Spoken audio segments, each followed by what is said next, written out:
na ye liboso ya kuke na ye azozwa mopepe aza ko se relaxer.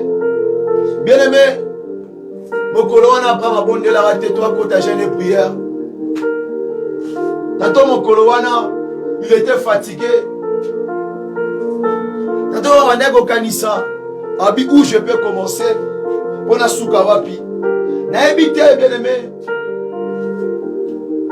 Il peut y avoir que na ntongo lelo okanisa ebele ozo réfléchir ebele par rapport à vie na yo, par rapport à bana na yo, par rapport à vie na yo na mboka ozo vanda. Ozo mona ke rien ça ne va pas. Ozo mona ke nga wezo évoluer bien te.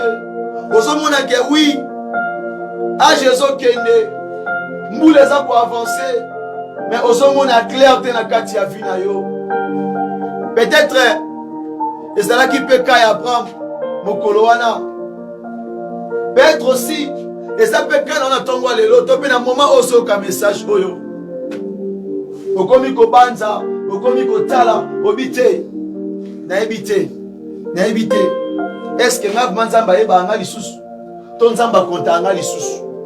Eske nzambe ayebaka nga kaka ke nazalaka ya ye ke ye nde alobaki na ngai ke nde soki nabima navanda na kati ya libala oyo, navanda na kati ya ndako oyo, navanda na mboka oyo, nasala musala oyo, nakende na nzela oyo, nasala ministère to pe fonction oyo apesi na kati ya œuvre na ye. Est-ce que nzambe ayeba nga lisusu kayene mtapesa nga ordonnance wana? Bien aimé, ce jour-là Abraham ne s'attendait pas. Abraham ne s'attendait pas. Mais la parole précise ceci. Mokolo wana boye ezaki tellement makasi. Donc, ezaki atana moyen te Abraham avant na kati ya ndako. Donc, Nzambe préparera nyonso. Abongisaka makambo na ye. Tanto mokolo wana omoni ke mutu pasi. To esimba nango te. Nake ebeta na ngata mwa tour mo boye. Nake ngata otambola. Okende jusqu'au okende te. Mais oyebi te nde mokolo wana Dieu veut t'étonner. Alors que bien aimé, la parole dit ceci.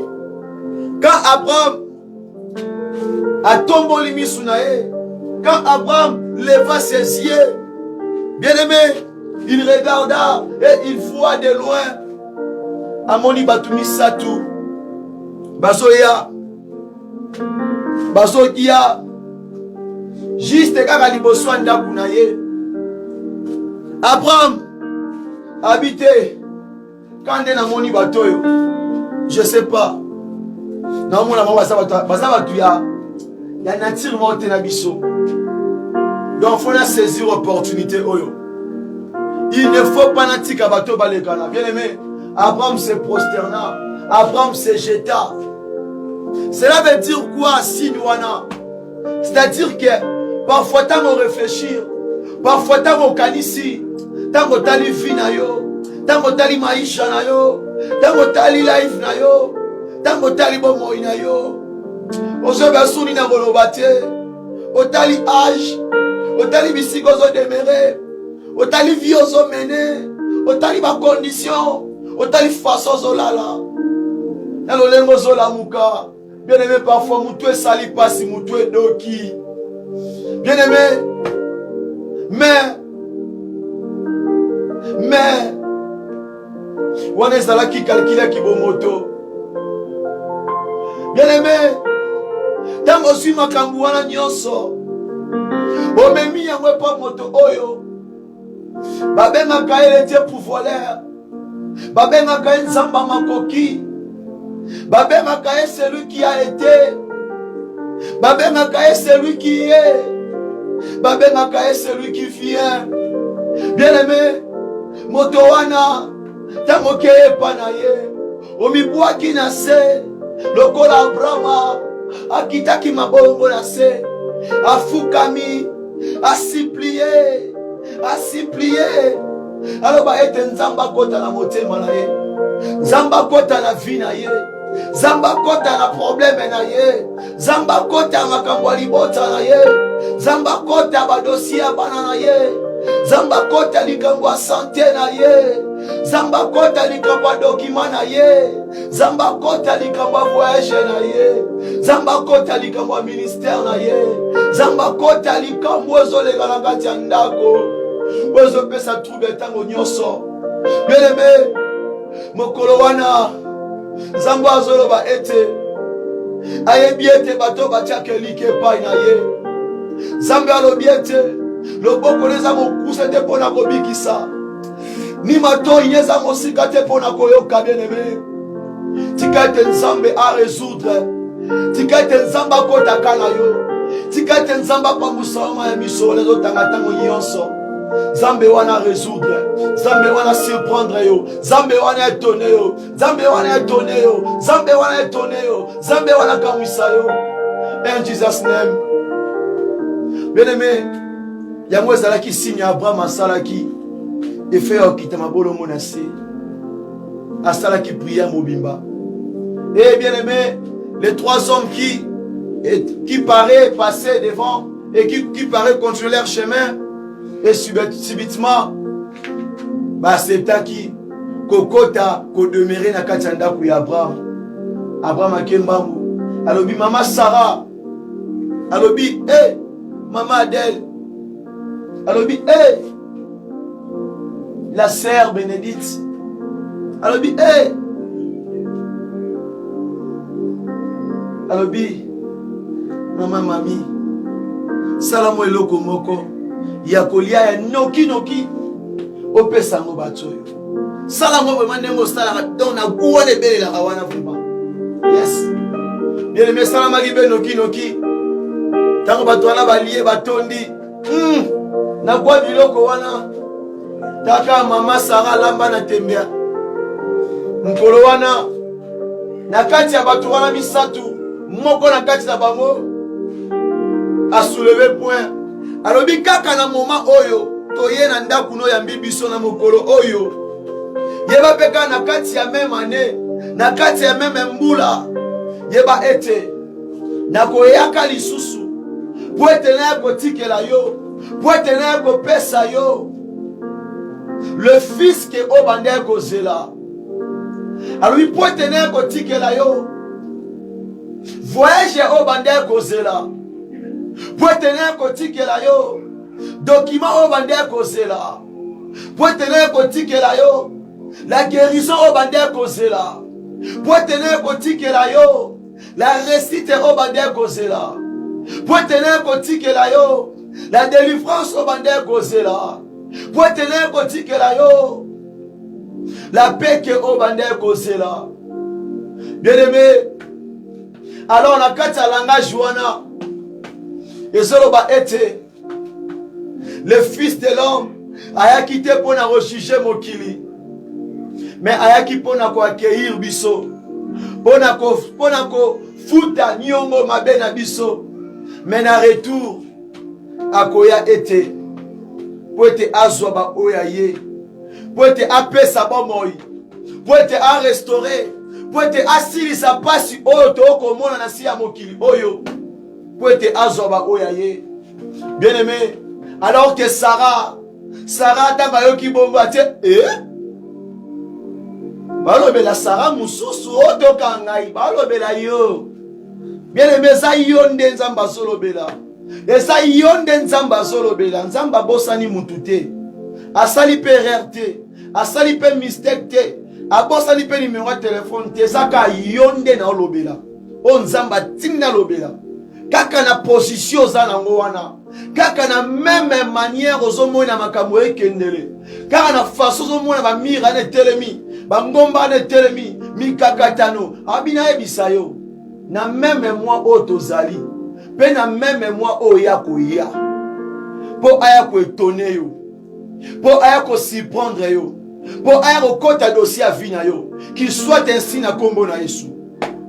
Bien aimé, na soni wana Sarah buka lokuta asekana nu pona aondi mate oyo Nzamba lobi pona ye na suka na yango suka wana te abuka lokuta batuni Abraham pona nini mwasi nazo seka yo Abraham na peine à comprendre te. Pourquoi? Parce que Nzamba lobaki na ye et donc et pataki ye elengi saki ye donc nzamba surprendre ye donc abandé pour s'attendre te que un jour le sous akoyoka maloba bongo mais pour étant que mutu abi c'est impossible, l'âge est déjà avancé, c'est impossible enfin que je me marie parce que l'âge est avancé, c'est impossible enfin que j'enfante, c'est impossible parce que tu penses que tu as déjà déposé l'âge de la ménopause, tu penses que c'est impossible de construire, d'acheter de grandes maisons, de réaliser ton rêve ou bien tes projets. Tu penses que c'est impossible, or que la parole dit ceci, car rien n'est impossible à Dieu. Bien aimé, peu importe de ta situation, peu importe de la maladie, sache une chose, la Bible dit, car rien n'est impossible à Dieu. Car rien n'est impossible à Dieu. Même les maladies incurables savent que bien, en Dieu, en Jésus, rien n'est impossible à lui.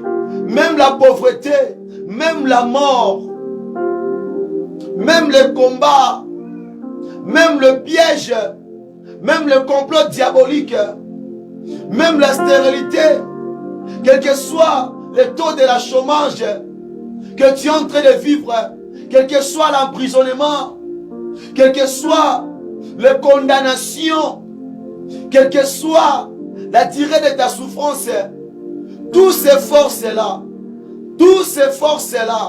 tous ces pouvoirs démoniaques et sataniques, ils savent bien que en Jésus-Christ, rien n'est impossible à lui. Je déclare maintenant que la possibilité soit ton partage. Que la possibilité soit ton partage. Que la possibilité soit ton partage. Peu importe de ta situation, peu importe de ton problème, peu importe de ton cas, que la possibilité soit votre partage ce matin. Que Dieu te surprend là où tu es. Que Dieu te surprend là où tu es. Zambara Moussayo, qu'il soit ainsi. Bien aimé, la parole dit, je relis encore le verset pour la compréhension. J'avais dit, permettez-moi parce que nous sommes arrivés à la fin. Car la Bible dit, remet la fin d'une chose qui est son commencement. Bien aimé, toujours dans le chapitre 18, dans le livre de Genèse, le verset 14, écoute la réponse. Y a-t-il rien qui soit étonnant de la part de l'Éternel? Au temps fixé, je reviendrai vers toi à cette même époque et Sarah aura un fils. L'ange, l'Éternel affirme que ce que je t'ai dit, je vais l'accomplir. Bien-aimé, Yangosomona, Nakati a livre Habakkuk, le chapitre 1er et le chapitre 2, le verset 1er, et je bisabi sonini bien-aimé. Totanga makomi wana pona kosugisa, pona clôturer botoyo. Bien-aimé, tokimi mbango dans le verset 3. La Bible, car est une prophétie dont le temps est déjà fixé. Elle marchera vers son terme et elle ne mentira pas. Si elle tarde, attends-la, car s'accomplira. Elle s'accomplira certainement. Et la Bible affirme encore ce que l'Éternel t'avait dit. Et ça n'a temps fixé. Oh, bilo konyo sonzamba ebisayo ekolata nzoto. N'aie pas peur. N'aie pas peur. Kotatabanate, kolengate, asana elongo. Tu sais, bien-aimé, Dieu va te surprendre. Dieu va te surprendre. N'attends-moi lelo. N'aie vous déclarer. Toko sakama loba likolo na yo. Kwebi sans été, n'a son rappelé que on nzamba loba ki pona yo. Olingo biki la siko ya accomplissement nango. Kaka awa, sikawa. Kaka nengo solanda. Kaka nengo soyoka. Na même manière, Zamba roya na même époque. On a salé là yo. Bien aimé, dans le livre à Luc, le chapitre 9, le verset 14. La parole dit ceci. Or, il y avait environ 5000 hommes. Jésus dit à ses disciples, faites-les asseoir par rangée de 50. Bien aimé, le disciple de Jésus, Liboso, il y a 5000 hommes, sans compter enfants, ou bien le bébé. Bien aimé, Baki na biloko reliate. Basaki na biloko reliate, bien aimé. Bien aimé, Basaki juste na 5 pains. Kaka Basaki na mapa soki, balamitano. Bon, 5 mapa gana loba. Et puis na 2 poissons, na ba mbisi mi balé. Mais Batou Bazan au nombre de 5000. Bien aimé, le peuple qui était là avec Christ ne pensait pas que Bana Mutu Oyo etonaka batu na mambwa sala. Amusaka batu. Elegela batu. Bien aimé dans le Seigneur, Yesu tuni bango bozana nini wana. Babi Seigneur, toi quand a 5 mapas et puis na 2 poissons. Mais toi kanisa to ke luka. Toi yo soma misu na shop. Poto luka ndenye ko batu nyoso. Habite botika ngamo na shop. Abi ngamo na za izini. Bien aimé. Zambe moko za izini. Zamba za izini na vie na yo. Zamba za shop a vie na yo. Zamba za banque ya vie na yo. Zamba za li source ya vie na yo. Zamba za li force ya kimia na yo. Zambe yenda za li sponsor na yo. Sponsor a mokilite. Zambe yenda za sponsor na yo. Zambe yenda za médecin numéro 1 à santé na yo. Bien aimé, tikana yebisa yo. So kanisi ba oba za ki pembe na yo. Que nenge ba longwa ki ne ba situation a be wana vina bango échanger vina bango comme ne lenge mususu que nzamba kangoli bango kasi pona yo sili. Bien aimé, tu te trompes toi-même. Tikana yebisa yo, le panier circule encore. Le panier circule encore. Juste attends le bon moment. Et tu verras, Dieu va te surprendre. Dieu va t'étonner. Yebisa voisin na yo, zamba okamusanga na mbula oyo. Yebisa ye, yeba zongi se la yo aye. Zamba va surprendre yo na mbula oyo. Hey la foi. Hey la foi. Hein? La foi. La foi, hein? Et ça le la paralytique. Nde la foi ezali. Et le quoi moutou aza paralytique. Atambola te va tombola rae. Mais dans le bique, babia tia kondima. Mais bi c'est marche, tellement tu otambola mais il oublie qu'il va tombola rae. C'est ça la foi bien aimé. Il faut avoir la foi audacieuse.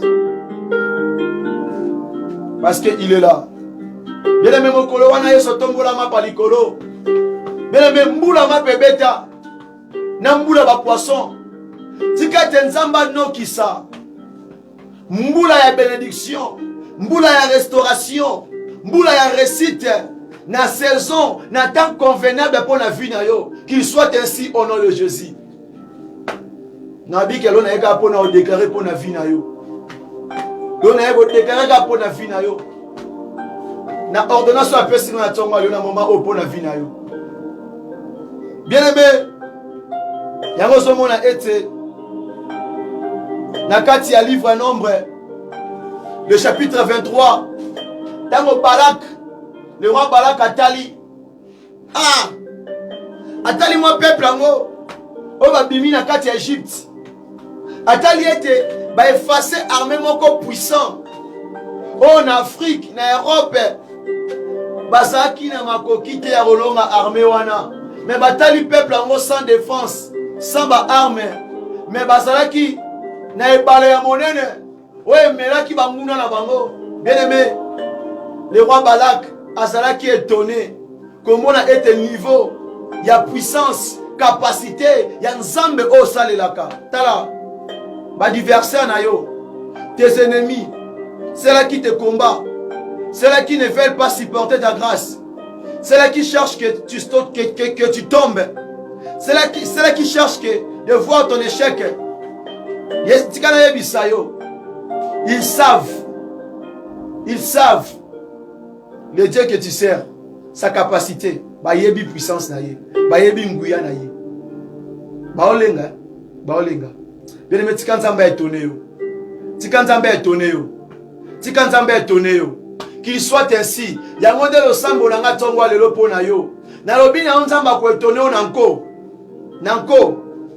Bien aimé, ya. Ezana bato baso bika loboko na nzambe na kati ya losambo o na forme nyonso, na plan ya finance, na plan ya santé, na forme belé. Oleki bango na loro terepe tourna o yango yo. Qu'il soit ainsi pour toi. Na kombo Yesu Messia. Que Dieu vous bénisse. Shalom bien-aimé. Et bonne journée à tous. Tokomi Nasuka. Vraiment. Nasute binoka mokolo malam na kombo Yesu Messia. C'était votre humble serviteur, le frère Paul Bouakassa Roki, missionnaire en Jésus-Christ. Que Dieu vous bénisse abondamment.